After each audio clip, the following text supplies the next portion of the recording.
वाहिगुरु जी का खालसा वाहिगुरु जी की फतेह। परम सन्मानयोग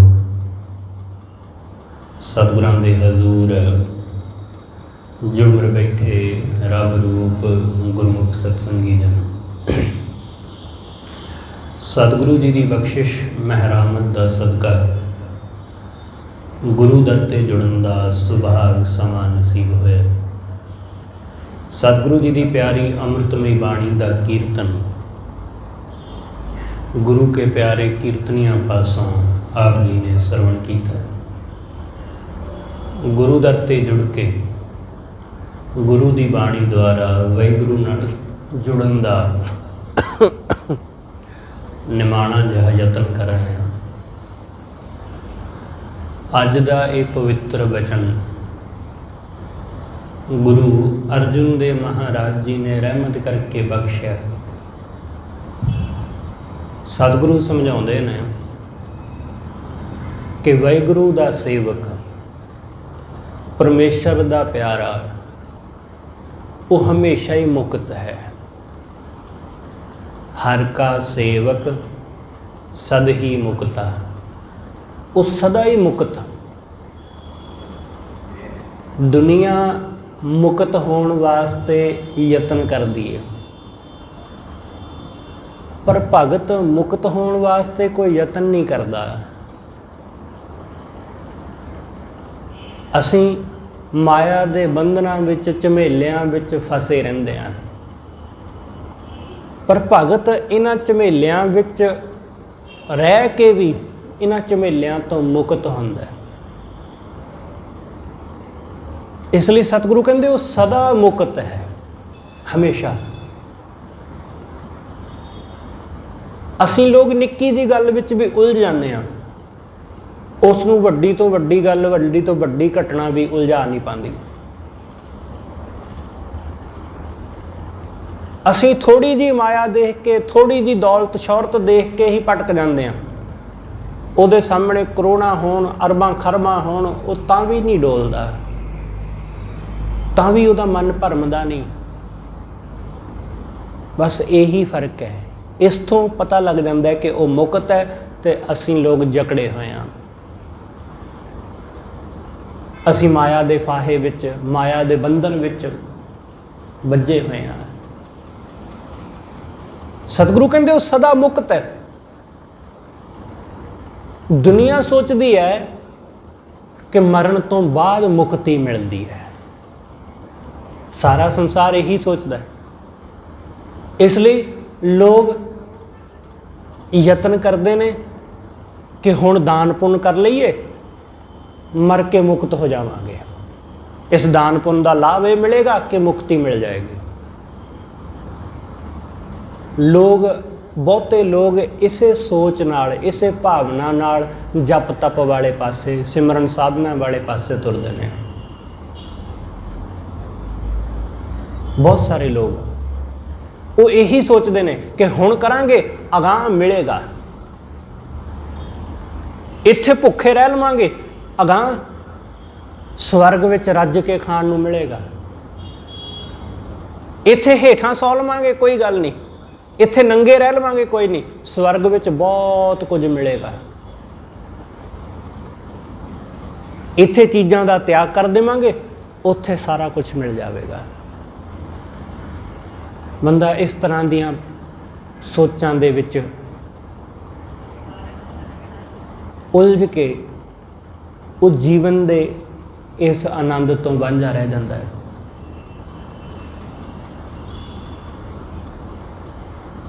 सब ऐसा ही कर रहे हैं। बहुत सारे अपने आप को जोगी सन्यासी साधु कहण वाले वो भी यही कर रहे हैं। वो भी यही सोचते हैं कि इत्थे इस्त्री का त्याग करांगे, स्वर्ग विच मोहणियां मिलणगियां। वो भी यही कुछ करन लगे हुए हैं। सतगुरु समझाउंदे इंज मुक्ति नहीं मिलती, इंज बंदा मुक्त नहीं हुंदा। इस लोभ विच ਰਿਹਾ ਕਦੇ ਕੋਈ ਮੁਕਤ ਹੋ ਸਕਦਾ ਹੈ? ਲੋਭ ਚਾਹੇ ਇਸ ਸੰਸਾਰ ਦਾ ਹੋਵੇ, ਲੋਭ ਚਾਹੇ ਅਗਲੇ ਸੰਸਾਰ ਦਾ ਜਾਂ ਸਵਰਗ ਦਾ, ਲੋਭ ਤਾਂ ਬੰਧਨ ਹੀ ਹੈ। ਲੋਭ ਤਾਂ ਜੰਜਾਲ ਹੈ। ਤੇ ਸਤਿਗੁਰੂ ਕਹਿੰਦੇ ਜਿੱਥੇ ਲੋਭ ਹੈ ਉੱਥੇ ਪਾਪ ਹੈ। ਜਿੱਥੇ ਲੋਭ ਹੈ ਉੱਥੇ ਮਾਇਆ ਦਾ ਬੰਧਨ ਹੈ। ਲੋਭ ਚਾਹੇ ਕੋਈ ਵੀ ਹੋਵੇ। ਇਸ ਲਈ ਲੋਭਗ੍ਰਸਤ ਆਦਮੀ ਨੂੰ ਮੁਕਤ ਨਹੀਂ ਕਿਹਾ ਜਾ ਸਕਦਾ। ਭਗਤ, ਵਾਹਿਗੁਰੂ ਦਾ ਸੇਵਕ, ਗੁਰਮੁਖ, ਉਹ ਸਭ ਬੰਧਨਾਂ ਤੋਂ ਮੁਕਤ। ਉਹ ਨਾ ਸੰਸਾਰ ਦੀ ਚਾਹ ਕਰਦਾ ਹੈ, ਨਾ ਸਵਰਗ ਦੀ। ਕਬੀਰ ਸਾਹਿਬ ਕੀ ਕਹਿੰਦੇ? ਕਬੀਰ ਸਾਹਿਬ ਕਹਿੰਦੇ ਕਿ ਸੁਰਗਵਾਸ ਨਾ ਬਾਂਛੀਐ, ਡਰੀਏ ਨਾ ਨਰਕ ਨਿਵਾਸ। ਕਿ ਸਵਰਗ ਵਿੱਚ ਜਾਣ ਦੀ ਕੋਈ ਇੱਛਾ ਨਹੀਂ ਤੇ ਨਰਕ ਵਿੱਚ ਜਾਣ ਦਾ ਕੋਈ ਡਰ ਵੀ ਨਹੀਂ ਕਿ ਚਲੇਗਾ ਤਾਂ ਚਲੇਗਾ, ਦੇਖ ਲਵਾਂਗੇ ਜਾ ਕੇ। ਸਵਰਗ ਵਿੱਚ ਜਾਣ ਦੀ ਕੋਈ ਇੱਛਾ ਨਹੀਂ। ਕਬੀਰ ਸਾਹਿਬ ਕਹਿੰਦੇ ਸਰਗ ਨਰਕ ਤੇ ਮੈਂ ਰਹਿਓ, ਮੈਂ ਸਵਰਗ ਤੋਂ ਵੀ ਬਚ ਗਿਆ, ਮੈਂ ਨਰਕ ਤੋਂ ਵੀ ਬਚ ਗਿਆ। ਜਿਸ ਸਵਰਗ ਵਿੱਚ ਜਾਣ ਨੂੰ ਦੁਨੀਆ ਤਰਸਦੀ ਹੈ, ਕਬੀਰ ਸਾਹਿਬ ਕਹਿੰਦੇ ਮੈਂ ਐਸੇ ਸਵਰਗ ਤੋਂ ਬਚ ਗਿਆ। ਕਿਉਂ? ਕਿਉਂਕਿ ਉੱਥੋਂ ਦੀਆਂ ਕਲਪਨਾ ਹੀ ਐਸੀਆਂ ਨੇ। ਸਾਡਾ ਸਮਾਜ ਇਹ ਕਹਿੰਦਾ ਰਿਹਾ ਕਿ ਜਿਹੜਾ ਬੰਦਾ ਸਿਮਰਨ ਕਰਦਾ, ਜਪ ਤਪ ਕਰਦਾ, ਉਹਨੂੰ ਸਵਰਗ ਮਿਲਦਾ ਹੈ, ਉਹ ਸਵਰਗ ਪਹੁੰਚਦਾ। ਸਵਰਗ ਦੇ ਵਿੱਚ ਬਹੁਤ ਕੁਛ ਹੈ। ਸਵਰਗ ਦੇ ਵਿੱਚ ਹੂਰਾਂ, ਤੁਸੀਂ ਮੁਸਲਮਾਨਾਂ ਦਾ ਸਵਰਗ ਪੜ੍ਹੋ ਬਹਿਸ਼ਤ, ਉਹਦੇ ਵਿੱਚ ਵੀ ਇਹੀ ਕੁਛ ਹੈ। ਹਿੰਦੂਆਂ ਦਾ ਸਵਰਗ ਪੜ੍ਹੋ, ਉਹਦੇ ਵਿੱਚ ਵੀ ਇਹੀ ਕੁਛ ਹੈ। ਤੁਸੀਂ ਈਸਾਈਆਂ ਦਾ ਸਵਰਗ ਪੜ੍ਹ ਲਓ, ਉਹਦੇ ਵਿੱਚ ਵੀ ਇਹੀ ਕੁਛ ਹੈ। ਸਵਰਗ ਵਿੱਚ ਆਹੀ ਕੁਛ ਦੱਸਿਆ ਗਿਆ। ਜੋ ਇੱਥੇ ਨਹੀਂ ਭੋਗ ਸਕਿਆ, ਉਹ ਬੰਦਾ ਸਵਰਗ ਵਿੱਚ ਭੋਗਣਾ ਚਾਹੁੰਦਾ ਹੈ। ਇਸ ਲਈ ਗੁਰਬਾਣੀ ਵਿੱਚੋਂ ਤੁਹਾਨੂੰ ਕਿਤੇ ਸਵਰਗ ਨਰਕ ਦੀ ਗੱਲ ਨਹੀਂ ਮਿਲਦੀ। ਸਵਰਗ ਦਾ ਲਾਲਚ ਨਹੀਂ ਦਿੱਤਾ ਜਾਂਦਾ ਕਿ ਤੁਸੀਂ ਇੱਥੇ ਭੁੱਖੇ ਰਹੋਗੇ ਤੇ ਅੱਗੇ 36 ਪ੍ਰਕਾਰ ਦੇ ਭੋਜ ਮਿਲਣਗੇ, ਨਾ। ਸਤਿਗੁਰੂ ਕਹਿੰਦੇ ਸਵਰਗ ਵੀ ਇੱਥੇ ਭੋਗੇਗਾ ਤੂੰ, ਨਰਕ ਵੀ ਇੱਥੇ ਭੋਗੇਗਾ। ਇਸ ਲਈ ਕਬੀਰ ਸਾਹਿਬ ਕਹਿੰਦੇ ਮੈਂ ਸਵਰਗ ਨੂੰ ਵੀ ਠੋਕਰ ਮਾਰ ਦਿੱਤੀ, ਮੈਂ ਨਰਕ ਨੂੰ ਵੀ ਮਾਰ ਦਿੱਤੀ। ਜੇ ਮੇਰੇ ਸਵਰਗ ਜਾਣ ਦੀ ਕੋਈ ਇੱਛਾ ਨਹੀਂ ਤੇ ਨਰਕ ਜਾਣ ਤੋਂ ਮੈਂ ਡਰਦਾ ਨਹੀਂ। ਦੇਖ ਲਵਾਂਗੇ ਕੀ ਹੈ ਨਰਕ। ਦੁਨੀਆ ਇੱਥੇ ਐਸੀ ਹੈ, ਦੁਨੀਆ ਮਰਨ ਤੋਂ ਡਰਦੀ ਹੈ ਤੇ ਜੀਣ ਦੀ ਆਸ ਲਾ ਕੇ ਬੈਠੀ। ਸਤਿਗੁਰੂ ਕੀ ਕਹਿੰਦੇ ਨੇ? ਸਤਿਗੁਰੂ ਕਹਿੰਦੇ ਮਰਨੇ ਕੀ ਚਿੰਤਾ ਨਹੀਂ, ਜੀਵਨ ਕੀ ਨਹੀਂ ਆਸ। ਕਿ ਮਰਨ ਦੀ ਕੋਈ ਚਿੰਤਾ ਨਹੀਂ, ਕੱਲ ਨੂੰ ਮੌਤ ਆਉਣੀ ਹੈ, ਹੁਣ ਆ ਜਾਏ, ਕੋਈ ਫਿਕਰ ਨਹੀਂ ਇਸ ਗੱਲ ਦੀ। ਜੀਵਨ ਦੀ ਕੋਈ ਬਹੁਤ ਲੰਬੀ ਆਸ ਲਾ ਕੇ ਨਹੀਂ ਬੈਠਾ ਕਿ ਹੱਲੇ ਬਹੁਤ ਜੀਣਾ ਹੈ, ਹੱਲੇ ਬਹੁਤ ਕੰਮ ਕਰਨੇ ਨੇ। ਸਤਿਗੁਰੂ ਕਹਿੰਦੇ ਕੋਈ ਆਸ ਨਹੀਂ। ਐਸਾ ਆਦਮੀ ਹੀ ਮੁਕਤ ਹੈ।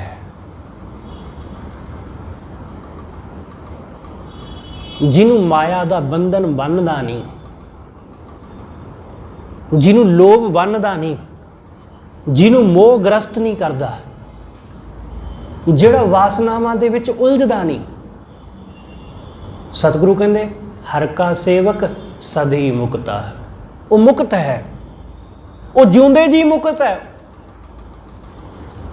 ਗੁਰਬਾਣੀ ਕੀ ਕਹਿੰਦੀ? ਗੁਰਬਾਣੀ ਕਹਿੰਦੀ ਦੁਨੀਆ ਮਰਨ ਤੋਂ ਬਾਅਦ ਮੁਕਤੀ ਭਾਲਦੀ, ਤੇ ਸਤਿਗੁਰੂ ਕਹਿੰਦੇ ਅਸੀਂ ਮਰਨ ਤੋਂ ਬਾਅਦ ਮੁਕਤੀ ਵਿੱਚ ਯਕੀਨ ਹੀ ਨਹੀਂ ਕਰਦੇ। ਨਾਮਦੇਵ ਜੀ ਕਹਿੰਦੇ ਮੂਏ ਹੋਏ ਜੋ ਮੁਕਤ ਦਿਓਗੇ, ਮੁਕਤ ਨਾ ਜਾਣੇ ਕੋਇਲਾ। ਕਿ ਜੇ ਮੈਂ ਮਰਨ ਤੋਂ ਬਾਅਦ ਮੁਕਤ ਹੋ ਗਿਆ ਤਾਂ ਕਿਸੇ ਨੂੰ ਕੀ ਪਤਾ ਲੱਗਣਾ ਕਿ ਨਾਮਦੇਵ ਮੁਕਤ ਹੋ ਗਿਆ? ਕੌਣ ਜਾਣੇਗਾ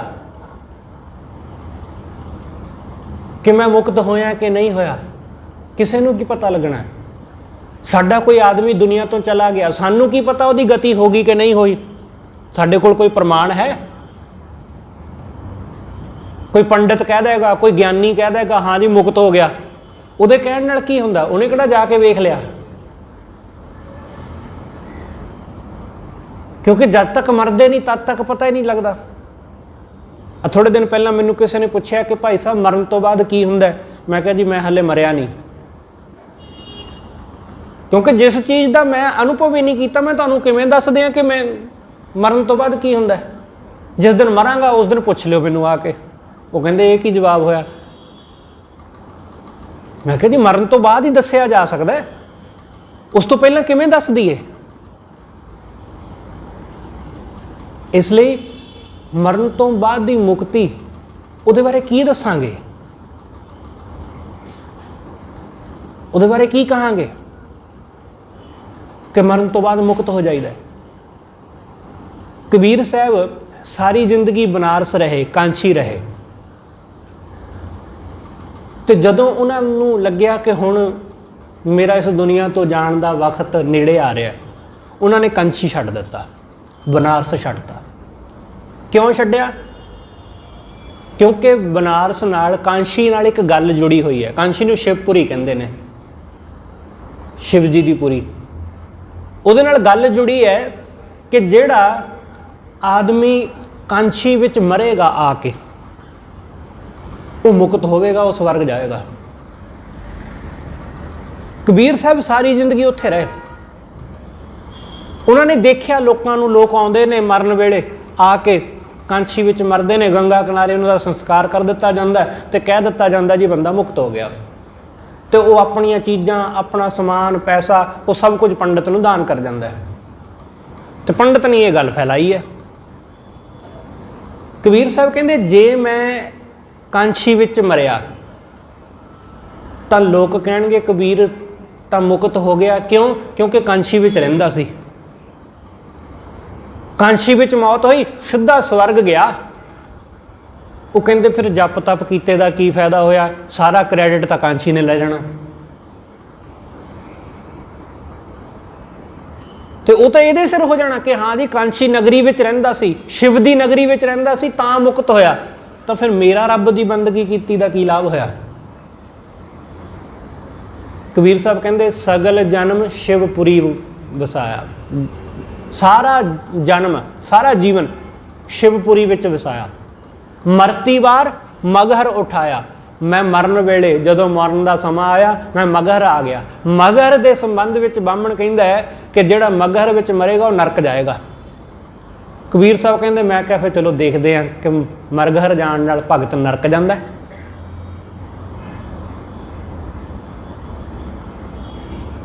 वो कहते नरक मैं देखांगा मगहर जाके। कबीर साहब ने आखिरी समा अपना मगहर विच बतीत किया, उत्थे ही वो इस दुनिया तो गए। वो इस दुनिया नूं ये दिखाना चाहते हैं कि भगत तो मुक्त ही है, वो चाहे मगहर विच मरे, चाहे कांछी विच, चाहे किते भी, वो तो मुक्त ही है। उन्होंने किसी स्वर्ग की, उन्होंने किसी मुक्ति की होर लोड़ ही नहीं है, उन्होंने लोड़ ही नहीं, वो मुक्त है, वो जिउंदे जी मुक्त, जिन्होंने सतगुरु ने कहा जीवन मुक्त, जीवन मुक्त, जिहड़ा जीवन मुक्त हो गया। कबीर साहब का एक बड़ा प्यारा बचन है। कबीर साहब कहते कि जिहड़ा दरिया समंदर दे विच मिल गया, उस समंदर तो उन्होंने वख नहीं किया जा सकता। जिहड़ा पानी समंदर दे पानी विच रल गया, उन्होंने समंदर दे पानी नालों जुदा नहीं कर सकते। बिल्कुल ऐसा ही वो कहते जिहड़ा मनुख परमात्मा विच मिल गया, उन्होंने उहदे तो वख नहीं कर सकते, उन्होंने उहदे तो जुदा नहीं कर सकते। इसलिए वो कहते फिर हुण पुनरप जन्म ना आवेंगे, हुण असीं दोबारा जन्म दे गेड़ विच नहीं आवांगे, हुण दोबारा नहीं आवांगे इस झमेले विच। कबीर साहब कहते ना ऐसे घर हम बहुत बसाए कि आ जिहड़ा शरीर घर है ना, ऐसे घर असीं बहुत बारी वसा चुके हैं, पर हुण नहीं वसाउणा, बस हुण मुक्त इस तो, ये आखिरी है। इसलिए सतगुरु कहते हुण इन्हां झमेलियां तो मुक्त, भगत मुक्त है, वाहिगुरू दा सेवक मुक्त है, वो चीज़ां विच रह के, संसार विच रह के मुक्त है।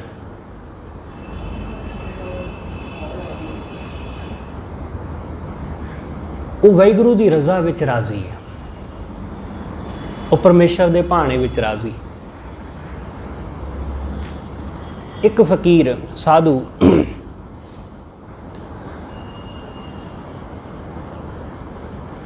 ਉਹਦੀਆਂ ਸਾਰੀਆਂ ਪ੍ਰੀਖਿਆਵਾਂ ਪੂਰੀਆਂ ਹੋ ਗਈਆਂ, ਉਹਨੇ ਜੋ ਕੁਝ ਵੀ ਸਾਧਨਾ ਵਿੱਚ ਕੀਤਾ ਜਾ ਸਕਦਾ ਉਹਨੇ ਸਾਰਾ ਕੁਝ ਕਰ ਲਿਆ। ਇੱਕ ਉਹਦਾ ਆਖਰੀ ਲੈਸਨ ਬਾਕੀ ਹੈ, ਆਖਰੀ ਪਾਠ, ਉਸ ਤੋਂ ਬਿਨਾਂ ਉਹ ਸੰਪੂਰਨ ਨਹੀਂ ਹੁੰਦਾ। ਉਹਦੇ ਗੁਰੂ ਨੇ ਕਿਹਾ ਕਿ ਤੂੰ ਸਭ ਕੁਝ ਪੂਰਾ ਕਰ ਲਿਆ, ਜੋ ਤੈਨੂੰ ਜਪ ਤਪ ਦੱਸਿਆ ਗਿਆ, ਜੋ ਤੈਨੂੰ ਸਾਧਨਾਵਾਂ ਦੱਸੀਆਂ ਗਈਆਂ ਤੂੰ ਸਾਰੀਆਂ ਕਰ ਲਈਆਂ, ਇੱਕ ਆਖਰੀ ਚੀਜ਼ ਬਾਕੀ ਹੈ, ਪਰ ਉਹ ਤੈਨੂੰ ਮੈਂ ਨਹੀਂ ਸਿਖਾ ਸਕਦਾ। ਉਹਨੇ ਕਿਹਾ ਤੁਸੀਂ ਨਹੀਂ ਸਿਖਾ ਸਕਦੇ, ਤੁਸੀਂ ਇੰਨਾ ਕੁਝ ਸਿਖਾਇਆ, ਇੰਨੀ ਮੱਤ ਦਿੱਤੀ ਹੈ, ਤਾਂ ਇੱਕ ਗੱਲ ਨਹੀਂ ਤੁਸੀਂ। ਉਹ ਕਹਿੰਦੇ ਨਹੀਂ, ਇਹ ਤੈਨੂੰ ਸਿਖਾਉਣ ਲਈ ਕਿਸੇ ਕੋਲ ਭੇਜਣਾ ਹੈ। ਉਸਨੇ ਕਿਹਾ ਕਿਹਦੇ ਕੋਲ? ਉਸਨੇ ਆਖਿਆ ਜਿਹੜਾ ਸਾਡੇ ਦੇਸ਼ ਦਾ ਰਾਜਾ ਹੈ ਨਾ, ਜਨਕ, ਤੈਨੂੰ ਉਹਦੇ ਕੋਲ ਜਾਣਾ ਪੈਣਾ ਹੈ। ਉਹ ਕਹਿੰਦਾ ਰਾਜਾ ਮੈਨੂੰ ਕੀ ਪੜ੍ਹਾਏਗਾ, ਉਹ ਮੈਨੂੰ ਕੀ ਲੈਸਨ ਦੇਵੇਗਾ?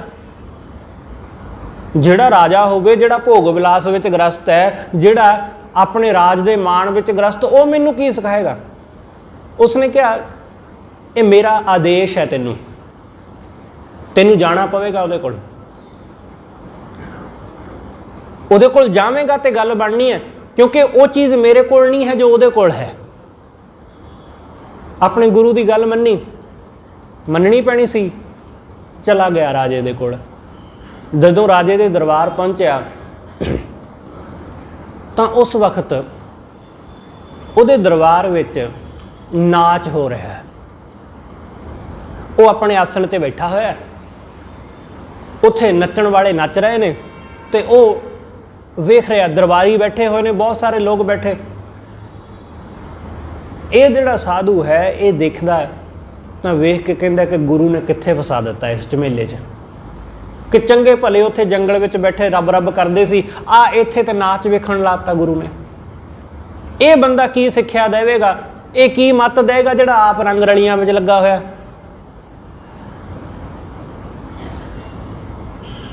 ਉਸਨੇ, ਰਾਜੇ ਨੇ ਵੇਖਿਆ, ਉਹ ਉੱਠਿਆ, ਉੱਠ ਕੇ ਉਸਨੇ ਸਤਿਕਾਰ ਕੀਤਾ।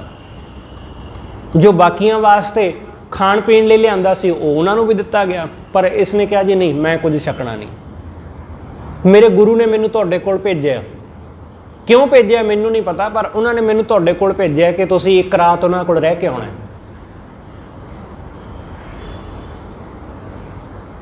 ਉਸ ਨੂੰ ਵਧੀਆ ਬਿਸਤਰ ਦਿੱਤਾ ਗਿਆ, ਐਸਾ ਬਿਸਤਰ, ਐਸਾ ਬੈੱਡ ਜਿਹੜਾ ਅੱਜ ਤੱਕ ਉਹਨੇ ਆਪਣੇ ਜੀਵਨ ਵਿੱਚ ਕਦੇ ਦੇਖਿਆ ਨਹੀਂ ਸੀ। ਬਹੁਤ ਵੱਡਾ ਆਲੀਸ਼ਾਨ ਕਮਰਾ, ਕਈ ਤਰ੍ਹਾਂ ਦੇ ਉੱਥੇ ਰੰਗ ਬਰੰਗੇ ਪਰਦੇ ਲੱਗੇ ਨੇ, ਮਹਿੰਗੇ ਮੁੱਲ ਦੀਆਂ ਚੀਜ਼ਾਂ ਨੇ, ਬਹੁਤ ਖੂਬਸੂਰਤ। ਇਹਨੂੰ ਉਹ ਚੀਜ਼ਾਂ ਖਾਣ ਨੂੰ ਦਿੱਤੀਆਂ ਗਈਆਂ ਜੋ ਇਹਨੇ ਕਦੇ ਸੁਪਨੇ ਵਿੱਚ ਵੀ ਨਹੀਂ ਸੀ ਸੋਚੀਆਂ ਕਿ ਐਸਾ ਕੁਝ ਖਾਣ ਨੂੰ ਮਿਲੇਗਾ। ਜਦੋਂ ਇਹਦੇ ਸਾਹਮਣੇ ਲਿਆ ਕੇ ਖਾਣਾ ਪਰੋਸਿਆ ਗਿਆ, ਇਹ ਦੇਖਦਾ ਹੀ ਰਹਿ ਗਿਆ, ਕਿਉਂਕਿ ਜੰਗਲ ਵਿੱਚ ਜਾਂ ਲੋਕਾਂ ਦੇ ਘਰਾਂ ਵਿੱਚੋਂ ਮੰਗ ਕੇ ਖਾਣ ਵਾਲੇ ਲੋਕ ਉਹਦੇ ਸਾਹਮਣੇ ਜਦੋਂ ਇਸ ਤਰ੍ਹਾਂ ਦੇ 36 ਪ੍ਰਕਾਰ ਦੇ ਭੋਜਨ ਪਏ ਹੋਣ ਤਾਂ ਮਨ ਵਿੱਚ ਇੱਕ ਵਾਰੀ ਤਾਂ ਆਉਂਦੇ ਕਿ ਜ਼ਿੰਦਗੀ ਤਾਂ ਇਹੀ ਹੈ, ਕਿ ਮਨ ਪਾਉਂਦਾ ਕਿ ਜਿੰਨਾ ਮਰਜ਼ੀ ਖਾਓ, ਨਹੀਂ ਖਾਣਾ ਨਾ ਖਾਓ, ਮੌਜ। ਇਸ ਨੇ ਪੇਟ ਭਰ ਕੇ ਖਾਧਾ, ਬੜੀ ਸੇਵਾ ਕੀਤੀ ਰਾਜੇ ਨੇ, ਆਪ ਉਹ ਇਹਦੇ ਕੋਲ ਬੈਠ ਕੇ ਖਵਾਉਂਦਾ ਹੈ, ਬੜੀ ਸੇਵਾ ਕਰਦਾ ਹੈ। ਸੌਣ ਵਾਸਤੇ ਬੈੱਡ ਦੇ ਉੱਤੇ ਲੇਟ ਗਿਆ, ਇਹਦੀ ਅਚਾਨਕ ਨਿਗਾਹ ਉੱਪਰ ਗਈ, ਬਿਸਤਰ ਤੇ ਪਿਆ ਬੈੱਡ ਤੇ ਉੱਪਰ ਦੇਖਦਾ ਕਿ ਇੱਕ ਤਲਵਾਰ ਟੰਗੀ ਹੋਈ ਹੈ, ਬਰੀਕ ਜਿਹੇ ਧਾਗੇ ਦੇ ਨਾਲ ਬੰਨ੍ਹ ਕੇ। ਜਰਾ ਜੀ ਹਵਾ ਆਵੇਗੀ ਤੇ ਉਹ ਟੁੱਟ ਜਾਏਗੀ ਤੇ ਜਿਹੜਾ ਬੈੱਡ ਦੇ ਉੱਤੇ ਪਿਆ ਆਦਮੀ ਹੈ ਉਹਦੇ ਸਿੱਧਾ ਹੀ ਛਾਤੀ ਵਿੱਚ ਖੁੱਭੇਗੀ ਆ ਕੇ। ਬੜਾ ਹੈਰਾਨ, ਇਹਨੂੰ ਨੀਂਦ ਨਾ ਆਈ, ਸਾਰੀ ਰਾਤ ਜਾਗਦਾ ਰਿਹਾ। ਸਵੇਰ ਹੋਈ, ਰਾਜੇ ਨੇ ਪੁੱਛਿਆ ਕਿ ਨੀਂਦ ਕੈਸੀ ਆਈ, ਕਿ ਤੁਹਾਨੂੰ ਸਾਡੀ ਸੇਵਾ ਚੰਗੀ ਵੀ ਲੱਗੀ? ਉਸਨੇ ਕਿਹਾ ਜੀ ਕਾਹਦੀ ਸੇਵਾ, ਰੋਟੀ ਪਾਣੀ ਖਿਲਾਤਾ ਬਸ ਠੀਕ ਹੈ, ਸਾਰੀ ਰਾਤ ਤਾਂ ਮੇਰੇ ਸਿਰ ਦੇ ਉੱਤੇ ਕਿਰਪਾਨ ਲਟਕਦੀ ਰਹੀ, ਮੈਨੂੰ ਤਾਂ ਨੀਂਦ ਹੀ ਨਹੀਂ ਆਈ, ਮੈਂ ਸੌਂ ਹੀ ਨਹੀਂ ਸਕਿਆ, ਮੈਂ ਤਾਂ ਇਸ ਚੱਕਰ ਵਿੱਚ ਕਿ ਕਿਸ ਵਕਤ ਕਿਰਪਾਨ ਡਿੱਗ ਜਾਏਗੀ ਤੇ ਮੈਂ ਮਰ ਜਾਵਾਂਗਾ। ਜਨਕ ਨੇ ਕਿਹਾ कि बस ऐसा ही। ये तो सिर्फ एक दिखावे मात्र किरपान लटकी सी, वो डिगण वाली नहीं सी तुहाडे उपर। तुसीं ये देखिया कि मैं किवें भोग विलास विच लग्या, तुसीं ये देखिया कि मैं किवें नाच देखण लग्या होया, तुसीं ये देखिया कि मैं सोने चांदी दे विच राज भाग दे विच उलझिया होया, पर तुसीं वो किरपान तां देखी नहीं जिहड़ी साडे सारियां दे सिर उत्ते हर वेले लटकदी है मौत दी।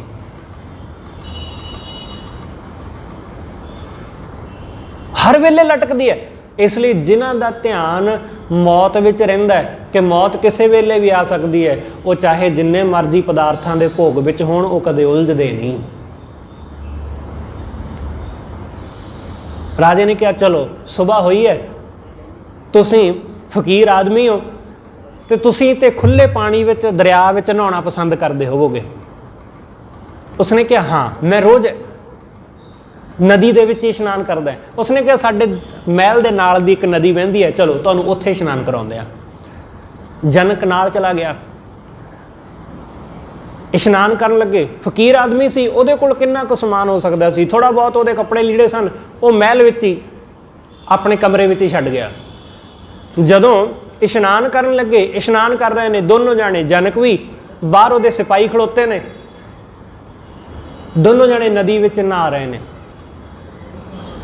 अचानक उस साधु का ध्यान गया कि महलों नूं अग लग गई, कि राजे दे महल नूं अग लग गई। ये बड़ा फिक्रमंद होया। इसने राजे नूं कहा कि तुहाडे महल नूं अग लगी है। उन्हें साधु की गल वाल कोई ध्यान ना दिता, वो नहाउंदा रहा अपनी मस्ती विच। फकीर ने कहा, साधु ने फिर कहा कि तुहाडे महल नूं अग लग गई।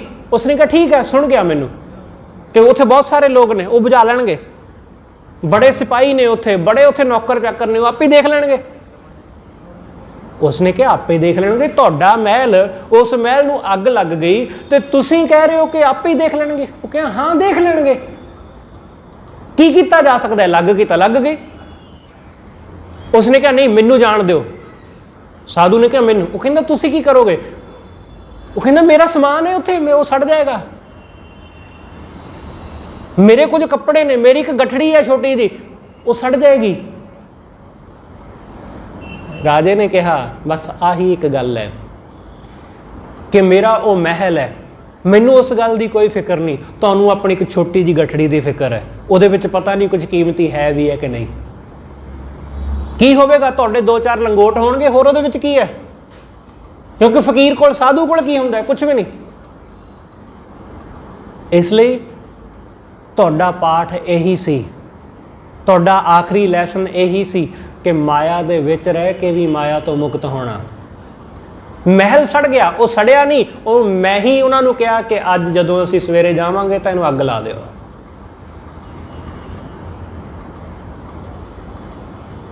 जदों तक साडे मन दे विच महल माड़ियां वसदे ने, उन्हां नूं अग नहीं लगदी, उदों तक असीं बाहरले बंधनां तो मुक्त नहीं हुंदे। जदों तक साडे मन विचों सड़ नहीं जाते, जदों तक साडे मन विचों नहीं उन्हां दा संबंध टुट जाता, उदों तक शरीर नालों उन्हां दा संबंध तोड़न नाल कोई लाभ नहीं हुंदा। इसलिए सतगुरु कहंदे हर का सेवक सद ही मुक्ता, वो हमेशा ही मुक्त है, वो बंधन विच पैंदा ही नहीं। देखण नूं जापदा है कि वो तख्त ते बैठा है, देखण नूं जापदा है कि वो रंग तमाशे देख रहा है, देखण नूं जापदा है कि वो राज भोग रहा है, पर वो सब कुछ भोगदा होया भी सब भोगां तो मुक्त हुंदा है, सब कासे तो मुक्त। इस करके सतगुरु समझाउंदे जो किछ करे सोई भल जन कै, भगत वास्ते ओही भला है जो परमात्मा करदा है। वो कहंदे जो परमात्मा ने कर दिता भला, बस कोई किंतु परंतु नहीं। जो किछ करे सोई भल जन कै, अत निर्मल दास की जुगता। सतगुरु कहंदे ओदी जीवन जुगत, ओदी वे ऑफ लाइफ जिहड़ी है ना, वो बहुत निर्मल है, बड़ी पवित्र, ओदी जुगती, जीवन जिउण दी जुगती। बस जुगत साडी निर्मल है तां गल बन गई। साडा जुगत की है जीवन जीण दा, साडा ढंग की है, साडे ढंग दे उत्ते ही निर्भर करदा है। चीज़ां ओही हुंदियां ने, काम धंधे सब असीं ओही करदे हां जो लोग करदे ने। ਅਸੀਂ ਵੀ ਉਸੇ ਤਰ੍ਹਾਂ ਬੱਚਿਆਂ ਨੂੰ ਪਾਲਦੇ ਹਾਂ ਜਿਵੇਂ ਦੂਸਰੇ ਪਾਲਦੇ ਨੇ। ਅਸੀਂ ਵੀ ਆਪਣੇ ਕਾਰ ਵਿਹਾਰ ਸਭ ਰਿਸ਼ਤੇਦਾਰੀਆਂ ਵਿਆਹ ਸ਼ਾਦੀਆਂ ਉਵੇਂ ਹੀ ਕਰਦੇ ਹਾਂ ਜਿਵੇਂ ਲੋਕ ਕਰਦੇ ਨੇ। ਥੋੜ੍ਹਾ ਬਹੁਤ ਫਰਕ ਹੁੰਦਾ ਹੈ ਬਸ,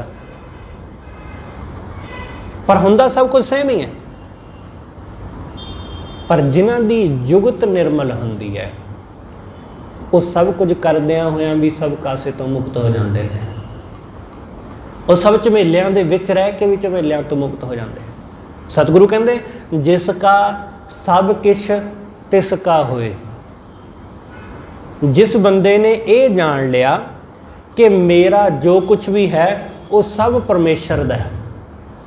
ਜਿਸ ਕਾ ਸਭ ਕਿਛ ਤਿਸ ਕਾ ਹੋਏ, ਜਿਹਦਾ ਸਭ ਕੁਝ ਉਸ ਪ੍ਰਮਾਤਮਾ ਦਾ ਹੈ, ਜਿਹੜਾ ਆਪਣੀ ਹਰ ਸ਼ੈ ਨੂੰ ਪ੍ਰਮਾਤਮਾ ਦੀ ਸਮਝਦਾ ਕਿ ਮੇਰੀ ਨਹੀਂ ਪਰਮੇਸ਼ਰ ਦੀ ਹੈ। ਸਤਿਗੁਰੂ ਕਹਿੰਦੇ ਤਿਸ ਜਨ ਲੇਪ ਨਾ ਵਿਆਪੈ ਕੋਏ। ਉਸ ਬੰਦੇ ਨੂੰ ਮਾਇਆ ਦੀ ਲੇਪ ਨਹੀਂ ਵਿਆਪਦੀ। ਜਿਹਨੇ ਜਾਣ ਲਿਆ ਕਿ ਮੇਰਾ ਕੁਛ ਹੈ ਹੀ ਨਹੀਂ, ਉਸ ਨੂੰ ਮਾਇਆ ਕਿਵੇਂ ਗ੍ਰਸਤ ਹੋ ਕਰੇਗੀ। ਜਿਹਨੇ ਜਾਣ ਲਿਆ ਕਿ ਮੇਰੇ ਵਿੱਚ ਮੇਰਾ ਕੁਛ ਵੀ ਨਹੀਂ, ਇਹ ਘਰ ਮੇਰਾ ਨਹੀਂ, ਜ਼ਮੀਨ ਮੇਰੀ ਨਹੀਂ, ਇਹ ਬੱਚੇ, ਇਹ ਪਤਨੀ, ਇਹ ਮਾਂ ਬਾਪ, ਇਹ ਭੈਣ ਭਾਈ, ਇਹ ਕੋਈ ਵੀ ਮੇਰਾ ਨਹੀਂ, ਇਹ ਸਭ ਪਰਮੇਸ਼ਰ ਦੇ ਨੇ, ਇਹ ਸਭ ਵਾਹਿਗੁਰੂ ਦੇ ਨੇ। ਇੱਥੋਂ ਤੱਕ ਕਿ ਸਰੀਰ ਵੀ ਮੇਰਾ ਨਹੀਂ ਹੈ। ਸਤਿਗੁਰੂ ਨੇ ਕਿਹਾ ਨਾ ਬਾਣੀ ਅੰਦਰ ਕਿ ਜੋ ਤਨ ਉਪਜਿਆ ਸੰਗ ਹੀ ਸੋ ਪੀ ਸੰਗ ਨਾ ਹੋਵਾ, ਕਿ ਇਹ ਸਾਡਾ ਸਰੀਰ ਜਿਹੜਾ ਸਾਡੇ ਨਾਲ ਜੰਮਿਆ, ਇਹ ਵੀ ਜਦੋਂ ਅਸੀਂ ਦੁਨੀਆ ਤੋਂ ਜਾਂਦੇ ਹਾਂ ਸਾਡੇ ਨਾਲ ਨਹੀਂ ਰਹਿੰਦਾ, ਇੱਥੇ ਰਹਿ ਜਾਂਦਾ। ਇਸ ਕਰਕੇ ਸਤਿਗੁਰੂ ਕਹਿੰਦੇ ਜਿਹਨੇ ਜਾਣਿਆ ਸਭ ਕੁਝ ਪਰਮੇਸ਼ਰ ਦਾ ਹੈ, ਉਸ ਬੰਦੇ ਨੂੰ ਮਾਇਆ ਕਦੇ ਵੀ ਬੰਧਨ ਵਿੱਚ ਬੰਨ੍ਹਦੀ ਨਹੀਂ। ਗੁਰੂ ਸਾਹਿਬ ਦਾ ਆਪਾਂ ਬਚਨ ਪੜ੍ਹਦੇ, ਗੁਰੂ ਅਰਜਨ ਦੇਵ ਮਹਾਰਾਜ ਦਾ। ਸਤਿਗੁਰੂ ਕਹਿੰਦੇ ਹਰ ਸੱਜਣ ਦਾਵਣ ਲੱਗਿਆਂ ਕਿਸੇ ਨਾ ਦੇਈ ਬੰਨ। ਕਿ ਜਿਹੜਾ ਬੰਦਾ ਹਰੀ ਸੱਜਣ ਦੇ, ਪਰਮੇਸ਼ਰ ਦੇ ਦਾਮਨ, ਦਾਮਨ ਮਤਲਬ ਹੁੰਦਾ ਦਮ, ਪੱਲਾ, ਲੜ, ਕਿ ਜਿਹੜਾ ਪਰਮੇਸ਼ਰ ਦੇ ਦਾਮਨ ਲੱਗਿਆ, ਜਿਹੜਾ ਪਰਮੇਸ਼ਰ ਦੇ ਲੜ ਲੱਗ ਜਾਂਦਾ, ਉਸ ਬੰਦੇ ਨੂੰ ਮਾਇਆ ਦੇ ਬੰਧਨ ਬੰਨ੍ਹ ਨਹੀਂ ਸਕਦੇ।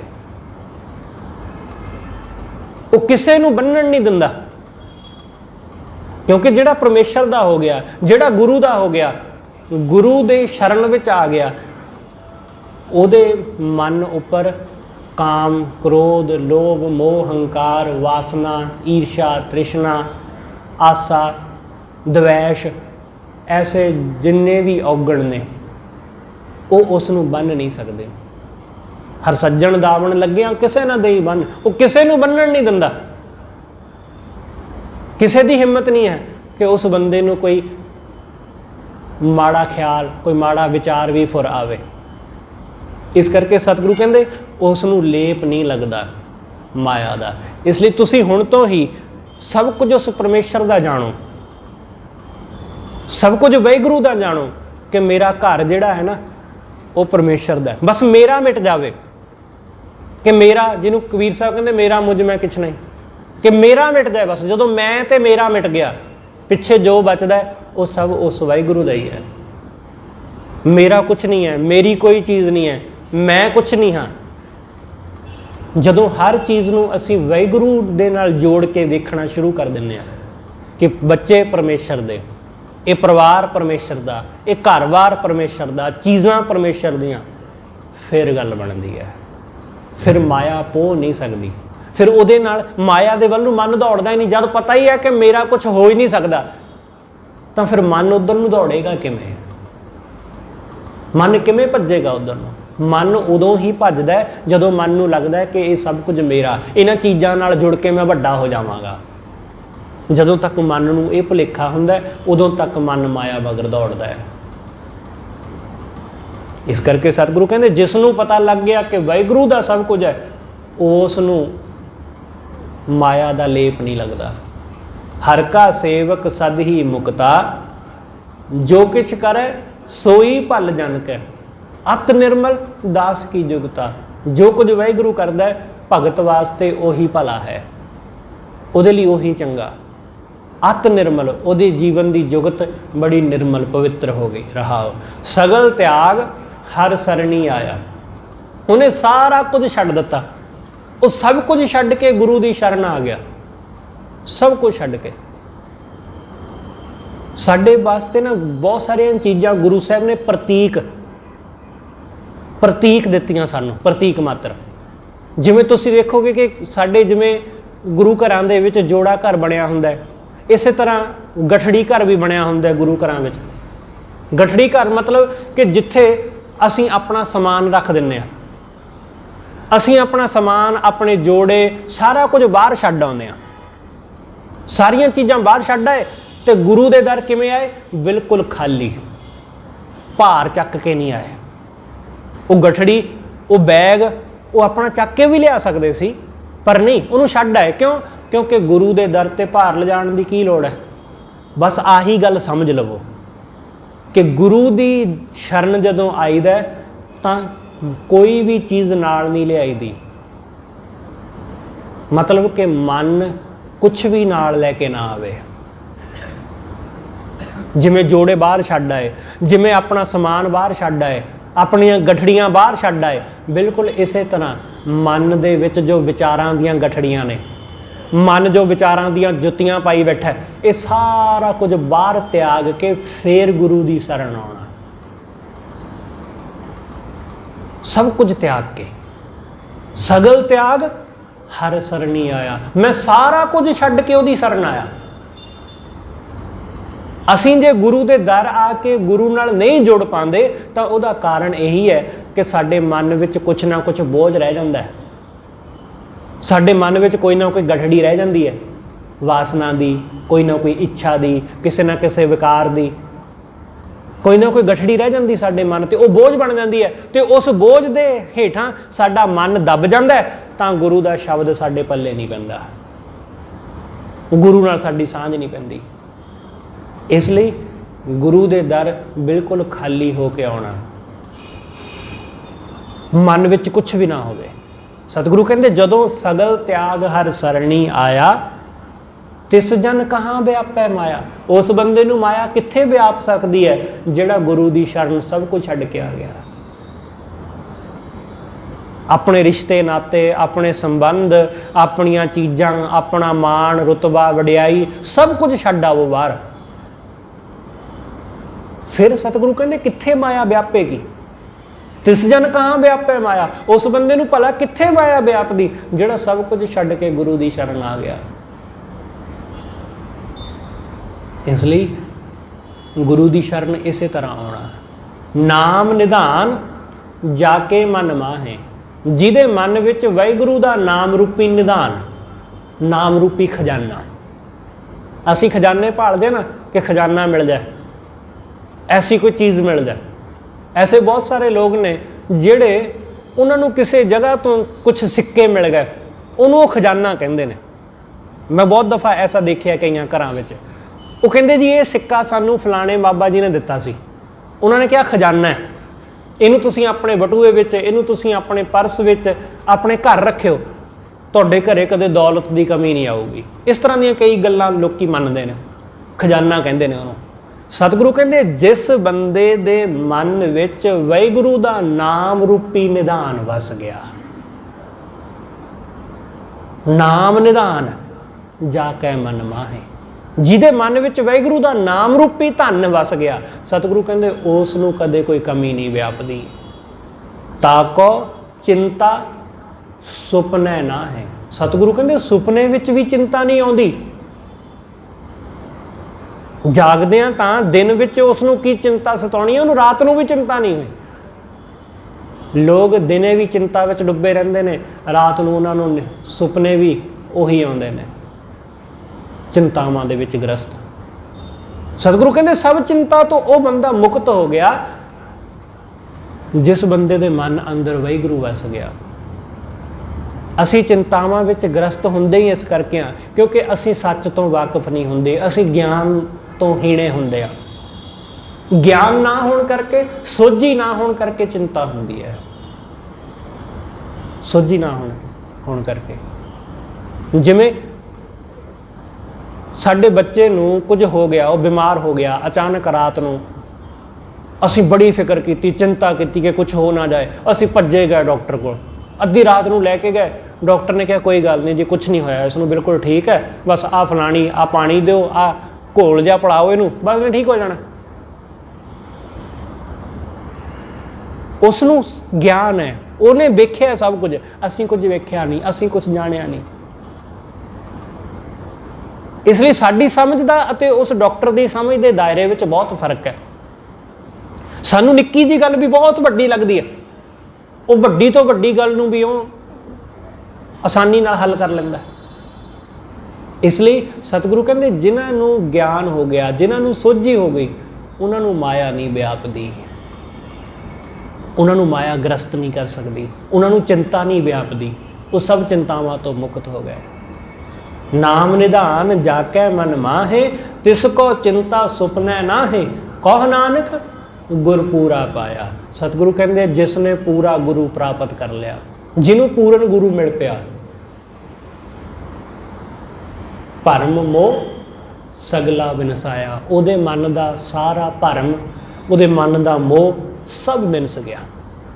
ਸਤਿਗੁਰੂ ਕਹਿੰਦੇ ਸਾਰਾ ਭਰਮ, ਸਾਰਾ ਮੋਹ ਉਹਦਾ ਖਤਮ ਹੋ ਗਿਆ। ਗੁਰੂ ਹੀ ਹੈ ਜਿਹੜਾ ਸਾਡੇ ਮਨ ਦੇ ਭਰਮ ਨੂੰ ਖਤਮ ਕਰਦਾ ਹੈ, ਗੁਰੂ ਹੀ ਹੈ ਸਾਡੇ ਮਨ ਦੀ ਭਟਕਣਾ ਨੂੰ ਮਿਟਾਉਂਦਾ ਹੈ, ਗੁਰੂ ਹੀ ਹੈ ਸਾਡੇ ਮਨ ਅੰਦਰੋਂ ਮਾਇਆ ਦਾ ਮੋਹ ਮਿਟਾ ਦਿੰਦਾ ਹੈ। ਇਸ ਲਈ ਪੂਰਾ ਗੁਰੂ ਜਦੋਂ ਮਿਲਦਾ ਹੈ ਤਾਂ ਸਾਡੇ ਮਨ ਦੇ ਭਰਮ ਮਿਟ ਜਾਂਦੇ ਨੇ। ਗੁਰੂ ਦੀ ਸ਼ਰਨ ਜੁੜਨਾ, ਗੁਰੂ ਮਿਲ ਪਿਆ, ਗੁਰੂ ਮਿਲ ਪਿਆ, ਪਰ ਗੁਰੂ ਦਾ ਮਿਲਣਾ ਹਾਲੇ ਕਾਫੀ ਨਹੀਂ ਹੈ, ਕਿਉਂਕਿ ਗੁਰੂ ਦੀ ਸ਼ਰਨ ਆਉਣ ਦਾ ਢੰਗ ਜਿਹੜਾ ਗੁਰੂ ਸਾਹਿਬ ਨੇ ਦੱਸਿਆ ਉਹ ਇਹ ਕਿ ਸਭ ਚੀਜ਼ਾਂ ਜੋ ਵੀ ਮਨ ਨਾਲ ਸੰਬੰਧਿਤ ਨੇ ਉਹਨਾਂ ਦਾ ਤਿਆਗ ਕਰਕੇ ਫਿਰ ਗੁਰੂ ਦੀ ਸ਼ਰਨ ਆਉਣਾ। ਸਗਲ ਤਿਆਗ ਹਰ ਸਰਣੀ ਆਇਆ, ਸਭ ਕੁਝ ਤਿਆਗ ਕੇ ਮੈਂ ਗੁਰੂ ਦੀ ਸ਼ਰਨ ਆਇਆ। ਗੁਰੂ ਨੇ ਉਪਦੇਸ਼ ਦਿੱਤਾ ਤਾਂ ਮੇਰੇ ਮਨ ਦਾ ਭਰਮ ਤੇ ਮੋਹ ਵਿਨਸਿਆ, ਤਾਂ ਮਨ ਦੀ ਭਟਕਣਾ ਵਿਨਸੀ। ਤਾਂ ਹੀ ਸਾਡੇ ਮਨ ਦੀ ਭਟਕਣਾ ਵਿਨਸੇਗੀ ਜਦੋਂ ਅਸੀਂ ਮਾਇਆ ਦੇ ਇਸ ਮੋਹ ਤੋਂ ਮੁਕਤ ਹੋਵਾਂਗੇ ਤੇ ਗੁਰੂ ਦੇ ਚਰਨਾਂ ਨਾਲ ਜੁੜਾਂਗੇ। ਹੋਈਆਂ ਭੁੱਲਾਂ ਲਈ ਖਿਮਾ ਸਤਿਗੁਰੂ ਜੀ ਅਤੇ ਆਪ ਸਰਬੱਤ ਸੰਗਤ ਬਖਸ਼ਣਯੋਗ। ਭੁੱਲਾਂ ਨਾ ਚਿਤਾਰਦੇ ਹੋਏ ਆਖੋ ਜੀ ਵਾਹਿਗੁਰੂ ਜੀ ਕਾ ਖਾਲਸਾ ਵਾਹਿਗੁਰੂ ਜੀ ਕੀ ਫਤਿਹ।